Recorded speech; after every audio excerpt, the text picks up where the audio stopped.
کون سا ایسا دل ہے جو کعبے کے طواف کے لیے نہ مچلتا ہو؟ آئیے اس کعبے کے بارے میں آپ کو بتاتی ہوں، یہ کعبہ ہمارا قبلہ اول کیسے بن گیا۔ محبوب خدا صلی اللہ علیہ وآلہ وسلم کے دور میں مسلمان جب نماز پڑھتے تھے تو مسلمانوں کا قبلہ بیت المقدس یعنی مسجد اقصیٰ تھا، جسے آج ہم قبلہ اول کہا کرتے ہیں، اور یہ اس لیے کہا جاتا ہے کہ پہلے مسلمان اس کی طرف رخ کر کے نماز پڑھا کرتے تھے۔ پھر یوں ہوا کہ کفار نے پیارے رسول صلی اللہ علیہ وسلم اور صحابیوں کو یہ کہنا شروع کر دیا کہ آپ تو ہمارے ہی قبلے کی طرف رخ کر کے نماز پڑھتے ہیں۔ آپ صلی اللہ علیہ وسلم کے دل اقدس پر ملال ہوا۔ میرے نبی کی چاہت تھی کہ ہمارا جو قبلہ ہے وہ کعبہ ہو جائے۔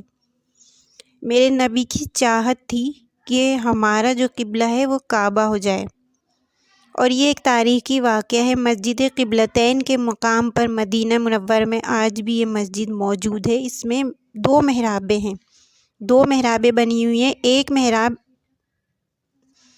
اشارہ کرتی ہے اس طرف کے مسلمان اس طرف اس مقام پر میرے نبی پاک صلی اللہ علیہ وسلم کے ساتھ صحابہ کرام اور نماز پڑھا کرتے تھے۔ قرآن کریم میں سورہ بقرہ نے اس بات کو ثابت کر دیا۔ اللہ تعالیٰ فرماتا ہے، پارہ نمبر 2 سورہ بقرہ آیت نمبر 144 میں ارشاد فرماتا ہے، ترجمہ ہے اس کا کنز الایمان میں، کہ ہم دیکھ رہے ہیں بار بار تمہارا آسمان کی طرف منہ کرنا، ہم پھیر دیں گے اس قبلے کی طرف جس میں تمہاری خوشی ہے۔ اور اب مسجد قبلتین میں نماز ادا ہوتی ہے۔ 4 رکعت نماز وہاں ہو رہی تھی، جس میں 2 رکعت نماز پڑھی جا چکی تھی، اور مسجد اقصیٰ کی طرف مسلمان یہ نماز ادا کر رہے تھے۔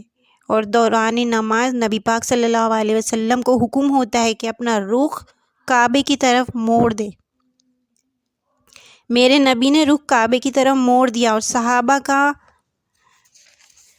ایمان دیکھیے، صحابہ کی محبت دیکھیے کہ انہوں نے سوال نہیں کیا اور نبی پاک صلی اللہ علیہ وسلم کے ساتھ اپنا رخ کعبے کی طرف موڑ دیا، اپنی ڈائریکشن نبی پاک صلی اللہ علیہ وسلم کے ساتھ کعبے کی طرف موڑ دی اور سوال نہیں اٹھایا، تبدیل کر دیا اپنے رخ کو۔ یہ ان کا ایمان تھا جو ملا نبی پاک صلی اللہ علیہ وسلم کے در سے۔ ان کو پتہ ہے جو کچھ ملا ہے ہمارے نبی پاک صلی اللہ علیہ وسلم کے در سے ملا ہے۔ انہوں نے رخ چینج کیا اور صحابہ نے کوئی سوال نہیں کیا۔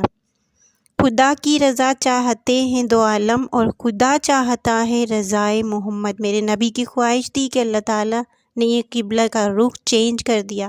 اے حاجیوں، جب قبلے کی طرف رخ کرو، جب کعبے کو جاؤ حج کے لیے تو مسجد قبلتین کو جانا، تو یہ واقعہ یاد رکھنا کہ میرے نبی کی چاہت تھی اور اللہ تعالیٰ نے یہ قبلہ مقرر کر دیا۔